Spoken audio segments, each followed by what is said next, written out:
1592년 10월 한반도의 남단 진주, 남강의 물결 위로 차가운 가을바람이 불어오고 있었지만 그 바람에는 비릿한 피냄새와 매캐한 화약 연기가 섞여 있었다. 임진왜란 발발 6개월, 파죽지세로 북상하던 일본군은 호남 곡창지대로 진입하기 위한 최후의 관문, 진주성 앞에 집결했다. 성을 포위한 것은 전국 시대를 거치며 살인기술을 연마한 3만 명의 정예 일본군. 그들의 눈빛은 살기로 번들거렸고 그들이 내뿜는 함성은 지축을 울렸다. 반면 성벽 위를 지키는 김시민 장군과 800명의 조선군, 그리고 백성들의 표정에는 짙은 그늘이 드리워져 있었다. 그들이 가진 것이라고는 낡은 승자 총통과 활, 그리고 죽음으로써 나라를 지키겠다는 결기뿐이었다. 수적으로 10대 1의 절대적인 열세, 적들의 진영에서는 승리를 확신하는 웃음소리가 들려왔고 화려한 갑옷을 입은 외장들은 내일 아침이면 진주성이 불바다가 될 것임을 의심하지 않았다. 그들에게 조선의 성벽은 그저 스쳐 지나가는 장애물에 불과했다. 역사의 수레바퀴는 잔인하게도 침략자의 편을 들어주는 듯 보였다. 하지만 그들은 꿈에도 알지 못했다. 역사의 시간축이 거대한 힘에 의해 뒤틀리고 있음을. 그들이 어둠이라고 믿었던 진주성 뒤편의 깊은 숲속, 안개 자욱한 산등성 위에는 시대를 잘못 찾아온 강철의 야수들이 숨을 죽이고 있었다. 1592년의 전장에는 결코 존재해서는 안 될 400년 후에 미래에서 도래한 대한민국 육군의 최정예 기계화 부대가 그 위용을 드러내고 있었다. 어둠 속에 웅크리고 있는 거대한 8륜 구동 차량, 대한민국 포병 전력의 핵심인 K239 천무다연장 로켓 시스템. 길이 9m, 중량 31톤에 달하는 이 강철의 거인은 마치 사냥감을 노리는 맹수처럼 차가운 침묵을 지키고 있었다. 엔진은 정지해 있었지만 차량 내부의 최첨단 사격 통제 장치는 쉴 새 없이 데이터를 처리하며 전장의 모든 정보를 빨아들이고 있었다. 위성항법 장치와 관성항법 장치가 결합된 유도 시스템은 오차 범위 15m 이내의 정밀도로 3만 왜군의 심장부를 겨냥하고 있었다. 현대의 무기 체계는 감정을 배제한다. 분노도, 슬픔도, 자비도 없다. 오직 입력된 좌표값과 계산된 살상 반경, 그리고 파괴의 물리학만이 존재할 뿐이다. 사격 통제관의 손가락이 발사 버튼 위에 놓였다. 거리 12km, 풍속 3m, S, 습도 45%, 모든 사격 재원 산출이 완료되었다. 산 너머에서 들려오는 미세한 유압 장치의 구동음, 그것은 단순한 기계 소리가 아니었다. 그것은 오만방자한 침략자들에게 내려지는 역사의 심판이자 멸망을 알리는 카운트다운이었다. 정적을 깨고 K239 천무의 발사관에서 첫 번째 로켓이 점화되었다. 대기를 찢어발기는 굉음과 함께 239민 유도 로켓이 화염을 내뿜으며 솟구쳐 올랐다. 그것은 조선의 화포나 왜군의 조총 따위와는 차원이 다른 물리학이 만들어낸 천둥소리였다. 1초의 망설임도 없이 12발의 로켓이 연달아 발사되었고 칠흑 같던 밤하늘은 순식간에 대낮처럼 환하게 밝혀졌다. 발사대에서 뿜어져 나온 백색의 궤적들은 마치 지옥의 문을 열고 나온 악마의 손톱 자국처럼 밤하늘을 수직으로 갈라놓았다. 마하의 속도로 날아가는 로켓은 소리보다 먼저 목표물에 도달한다. 하지만 그 압도적인 시각적 공포는 소리보다 먼저 적들의 망막에 각인되었다. 왜군 진영의 본진, 승리의 축배를 들고 있던 왜군 지휘관의 동공에 밤하늘을 수놓은 12개의 불길한 빛이 비쳤다. 병사들은 별이 떨어진다며 웅성거렸고 일부는 신비로운 광경에 넋을 잃고 바라보았다. 그들은 자신들의 머리 위로 쏟아지는 것이 단순한 불빛이 아니라 현대 과학 기술이 집약된 죽음의 비라는 사실을 인지조차 하지 못했다. 당시 일본군은 조총이라는 신무기를 앞세워 조선을 유린했지만 지금 그들이 마주한 힘은 그들의 지식과 상식을 아득히 뛰어넘는 초월적인 공포였다. 두려움은 인간의 가장 원초적인 본능이다. 이해할 수 없는 현상 앞에서 인간의 이성은 마비된다. 왜군 지휘관은 본능적으로 죽음의 냄새를 맡고 산계하라, 흩어져라 라고 외치려 했지만 목소리는 입 밖으로 나오지 않았다. 압도적인 빛의 속도가 그의 판단 속도를 앞질렀기 때문이다. 그들은 그것을 하늘이 내린 천벌이라 생각했을지도 모른다. 하지만 그것은 철저하게 계산된 파괴의 미학이었다. 왜군 진영 상공 500m 지점, 12발의 로켓 한두가 분리되며 그 안에 내장되어 있던 수천 개의 이중 목적, 고폭탄 자탄들이 쏟아져 나왔다. 마치 강철로 만든 소나기가 내리는 것처럼, 혹은 메뚜기 떼가 덮치는 것처럼 죽음의 파편들이 지상을 향해 쇄도했다. 지상의 왜군들이 올려다보는 시점, 밤하늘은 아름다운 불꽃놀이가 아닌 시야를 가득 채우는 붉은 죽음으로 변했다. 그리고 충돌, 단 10초, 그 짧은 시간 동안 진주성 앞의 평원은 생지옥으로 변했다. 수천 번의 연쇄 폭발이 마치 파도처럼 왜군 진영을 덮쳤다. 현대전에서 병력을 한 곳에 집중시키는 밀집 대응은 자살 행위와 같다. 천무일문이 한 번의 일제 사격으로 초토화할 수 있는 면적은 축구장 3개 크기에 달한다. 그 살상 반경 안에 있는 모든 생명체에게 생존 확률은 수학적으로 0에 수렴한다. 음속으로 비산하는 파편들은 사무라이가 자랑하던 명검을 부러뜨리고 수십 겹으로 피칠한 갑옷을 종이장처럼 관통하여 그들의 육체를 대지와 하나로 만들었다. 거대한 공성탑은 성냥개비처럼 부러져 나갔고 견고한 나무 방패는 숫덩이가 되어 흩날렸다. 비명을 지를 시간조차 없었다. 고통을 느끼기도 전에 중추신경계가 차단되었기 때문이다. 그것은 전투라기보다는 거대한 지우개로 전장의 한 구역을 통째로 지워버리는 행위였다. 폭발이 휩쓸고 지나간 자리에는 주인을 잃은 투구와 형체를 알아볼 수 없는 자네들만이 덩그러니 남았다. 살아남은 자들은 귀가 멀고 정신이 나간 채 멍하니 서 있었다. 방금 전까지 옆에 있던 동료가 흔적도 없이 사라진 현실을 받아들이지 못한 채 공포에 질린 눈으로 허공을 응시할 뿐이었다. 300년의 전국 시대를 거치며 단련된 일본군의 용맹함도 보이지 않는 강철의 비 앞에서는 아무런 의미가 없었다. 그들은 칼을 휘두를 대상을 찾지 못했다. 적은 눈앞에 없었다. 적은 보이지 않는 곳에서 천둥을 내려보내고 있었다. 자욱한 연기와 흙먼지 속에서 가까스로 정신을 차린 왜군 정예 사무라이들이 비틀거리며 일어섰다. 그들의 갑옷은 검게 그을렸지만 지휘관급 무사들은 본능적으로 칼을 뽑아들고 고함을 질렀다. 적은 숲속에 있다. 거리를 좁히면 승산이 있다. 그들은 방금 전에 폭발을 일회성 함정이나 거대한 화포 정도로 오판했다. 수백 명의 결사대가 K239 천무가 위치한 숲 쪽으로 죽음을 각오하고 내달리기 시작했다. 그들의 기세는 상처 입은 맹수와 같았다. 하지만 그 맹수들은 사냥꾼이 누구인지, 자신들이 얼마나 무모한 짓을 하고 있는지 전혀 알지 못했다. 숲의 경계선, 짙은 어둠 속에 매복해 있는 대한민국 육군 보병분대, 그들의 헬멧에 장착된 야간 투시경, NVG가 기계적인 녹색 빛을 뿜어내고 있었다. 칠흑 같은 어둠 속에서도 왜군들이 달려오는 모습은 선명한 녹색 형광빛 표적으로 보였다. 숨소리 하나 들리지 않는 침착함. 현대의 보병들은 당황하지 않았다. 그들에게 이것은 실전이라기보다는 야간 사격 훈련에 가까웠다. K-21 소총의 조종관은 단발, 총구는 흔들림 없이 목표를 향했다. 타탕, 타타탕. 콩 볶는 듯한 둔탁한 조총 소리와는 차원이 다른 날카롭고 건조한 파열음이 숲을 울렸다. 총구에서 내뿜는 불꽃이 짧게 번쩍일 때마다 달려오던 사무라이들이 마치 보이지 않는 거대한 주먹에 맞은 듯 뒤로 튕겨나갔다. 화승총을 입에 물고 화약을 다지는 시간은 필요 없었다. 현대 돌격 소총의 유효 사거리는 600m. 왜군의 검이 닿기도 전에 그들은 이미 3번은 죽었을 거리였다. 공포에 질려 방향을 잃은 적들을 향해 K-15 기관총이 불을 뿜기 시작했다.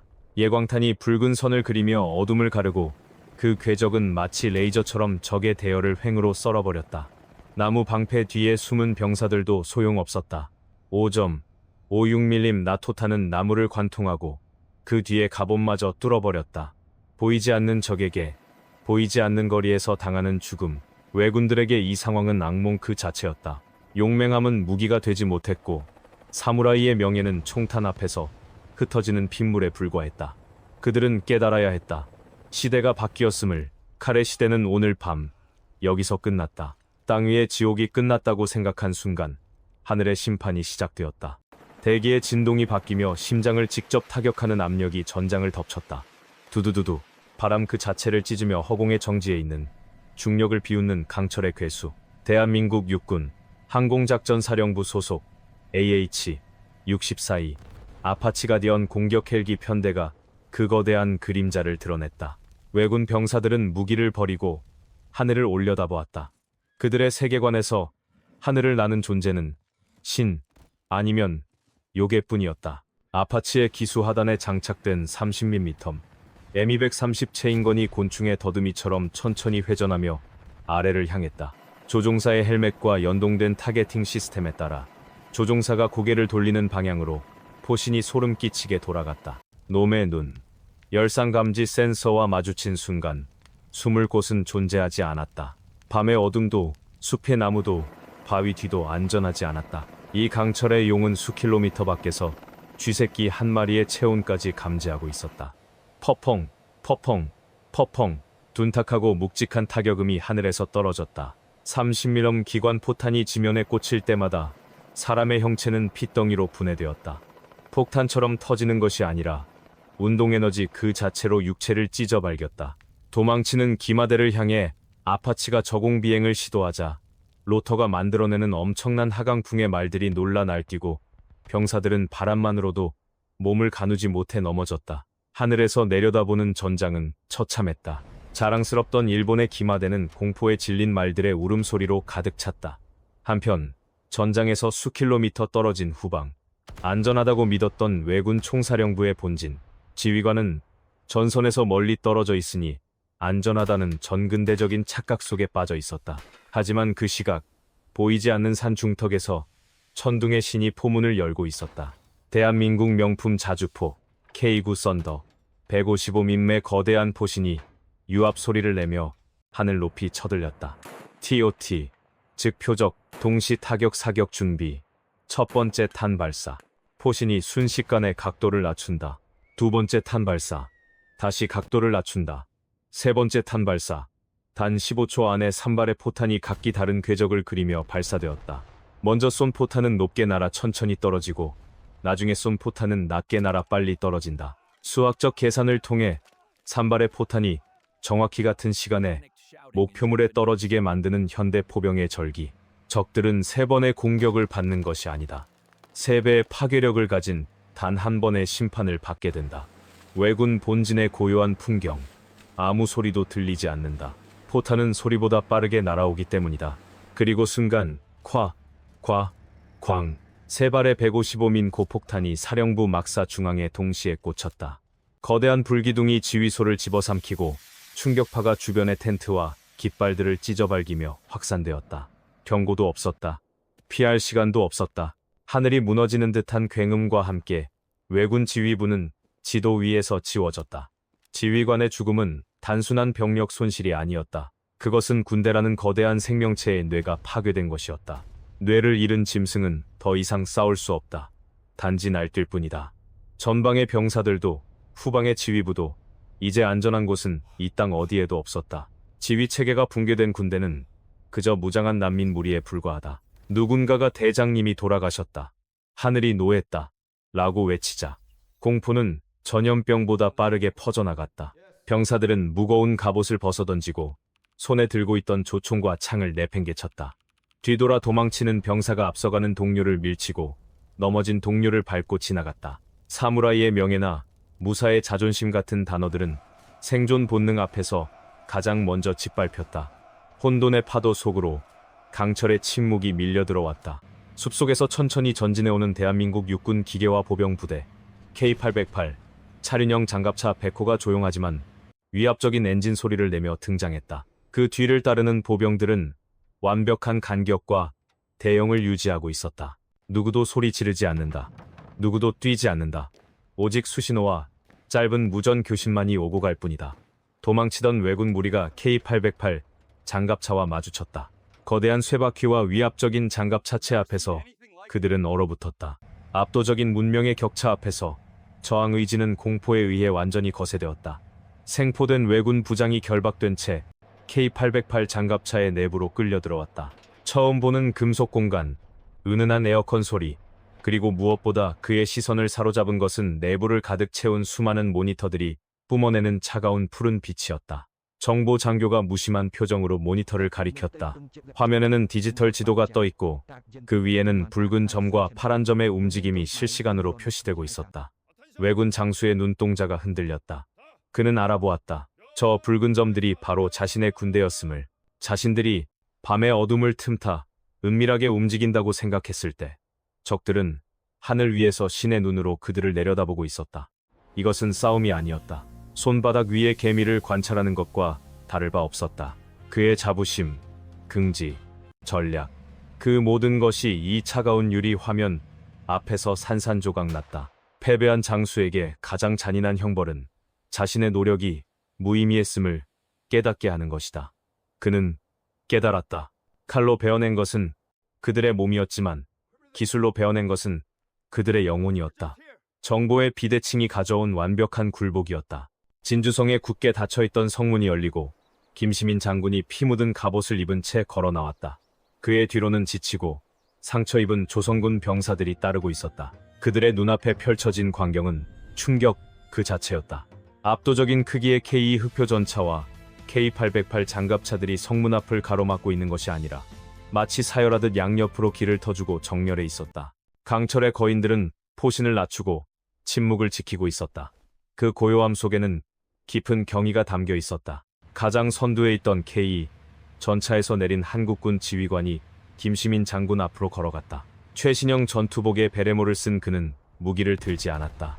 400년의 시간을 건너뛴 조우, 나라를 지키기 위해 목숨을 걸었던 과거의 영웅과 그 땅을 물려받아 지키고 있는 미래의 후손이 마주섰다. 말은 필요 없었다. 군인은 눈빛으로 말한다. 현대의 지휘관은 1592년의 선배 군인에게 가장 절도 있고 정중한 자세로 거수경례를 올렸다. 충성. 김시민 장군은 떨리는 목소리로 물었다. 그대들은 누구인가? 한국군 지휘관은 경례를 내리지 않은 채 단호하고 자랑스럽게 대답했다. 대한민국 육군입니다. 장군님께서 지켜주신 이 땅의 후손들입니다. 그 말 한마디가 모든 것을 설명했다. 김시민 장군의 눈시울이 붉어졌다. 꽉 쥐고 있던 칼자루에서 손을 떼며 그는 고개를 끄덕였다. 과거가 지켜졌기에 현재가 존재한다. 역사는 기록한다. 진주대첩은 기적이었다고. 하지만 오늘 그 기적의 이면에는 시대를 초월한 의지가 있었다. 아침 안개가 다시 짙게 깔리기 시작했다. 임무를 마친 한국군 부대가 엔진 소리를 줄이며 서서히 후진했다. 김시민 장군과 조선 병사들이 그 모습을 지켜보았다. 거대한 K 전차의 실루엣이 안개 속으로 하나둘씩 녹아들듯 사라졌다. 마치 신기루처럼, 혹은 처음부터 그곳에 없었던 것처럼. 바닥에 남은 선명한 궤도 자국만이 그들이 실제했음을 증명했다. 그들은 바람처럼 나타나 구름처럼 사라졌다. 이름도 남기지 않았고 보답도 바라지 않았다. 그저 위기에 처한 조국을 구하고 역사의 물줄기를 바로잡은 뒤 호련히 떠났다. 1592년의 진주성 사람들에게 그들은 하늘이 보낸 수호신이었으나 사실 그들은 미래의 대한민국이 보내온 약속이었다. 다시는 이 땅을 유린당하게 두지 않겠다는 피의 맹세. 오늘날 대한민국은 더 이상 침략을 두려워하며 밤을 지새우는 나라가 아니다. 우리는 세계 최정상급의 기계와 부대를 보유했으며 육해공을 아우르는 압도적인 화력을 갖추었다. 자주포, 전력 세계 2위, 세계 방산 수출 4대 강국 진입. 이 모든 힘은 누군가를 침략하기 위함이 아니다. 400년 전의 비극을 되풀이하지 않기 위한 5천만 국민의 생존 본능이다. 역사는 기억할 것이다. 그리고 우리는 증명할 것이다. 압도적인 힘만이 평화를 보장한다는 사실을. 평화는 구걸하는 것이 아니라 힘으로 지키는 것이다. 이것이 바로 대한민국 육군의 대답이다. 오늘의 가상 시나리오, 진주성의 강철비. 흥미로우셨다면 구독과 좋아요 부탁드립니다. 여러분의 상상력을 자극하는 더 멋진 시나리오로 찾아뵙겠습니다. 본 영상은 픽션이며 실제 역사와는 다를 수 있습니다. 감사합니다.